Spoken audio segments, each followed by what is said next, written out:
আগে তাদের থেকে, তো আমাদেরও সেটাই হচ্ছিল, বাট আমাদের বিশ্বাস ছিল সবারই যে ওদের উপর যে ওরা এটা করবে। এখনও বোঝা যাচ্ছে না, বিকজ লেগেছে মাত্র, ওকে এক্সরে করবে হয়তো, তো তারপর কালকে হয়তো বোঝা যাবে। আউটস্ট্যান্ডিং ডেডিকেশন, আমি বলবো যে এটাকে ডেডিকেশন বলে আর কি। স্যাটিসফাইড? অবশ্যই স্যাটিসফাইড, মানে আমাদের টিম যে মানে যে কোনো উইকেটে যে কোনো টিমের সাথে ফাইট করতে পারে বা সিরিজ জিততে পারে, সেটা ওরা প্রুভ করেছে, তো আলহামদুলিল্লাহ।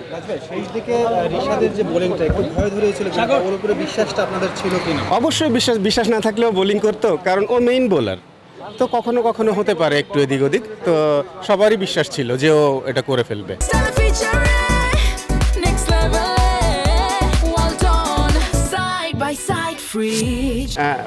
টিম কম্বিনেশনের জন্য আসলে কখনো কখনো এরকম সিচুয়েশন তৈরি হয়, তো এটা আসলে আমি শিওর যে পার্সোনালি নেয়নি বা নেওয়া উচিতও না আসলে। তো এটা টিম ম্যানেজমেন্ট যেটা সব থেকে ভালো মনে করবে, ওদের উপর এরকম পরিপূর্ণ স্বাধীনতা দেওয়া আছে যে ওরা যেটা ভালো মনে করবে ওরা সেটা করবে। রোজা একটা কারণ, বড় কারণ, বিকজ ইফতারের টাইমে খেলা হয়েছে, তো এটা একটা বড় কারণ। আর আমার কাছে যেটা মনে হয়, আর ওয়ান ডে কিছুটা তো টি-20-র উপরে তো কিছুটা মানুষের আছে, অল্প সময়ে খেলা শেষ করে চলে যায়। আমাদের পেস বোলাররা কিন্তু অনেক দিন ধরে ভালো করছে, তো আলহামদুলিল্লাহ ভালো। For more updates, subscribe to our YouTube channel and click on the bell icon. Follow us on Facebook and Instagram. Download T-Sports app to enjoy exciting games and highlights. Visit tsports.com.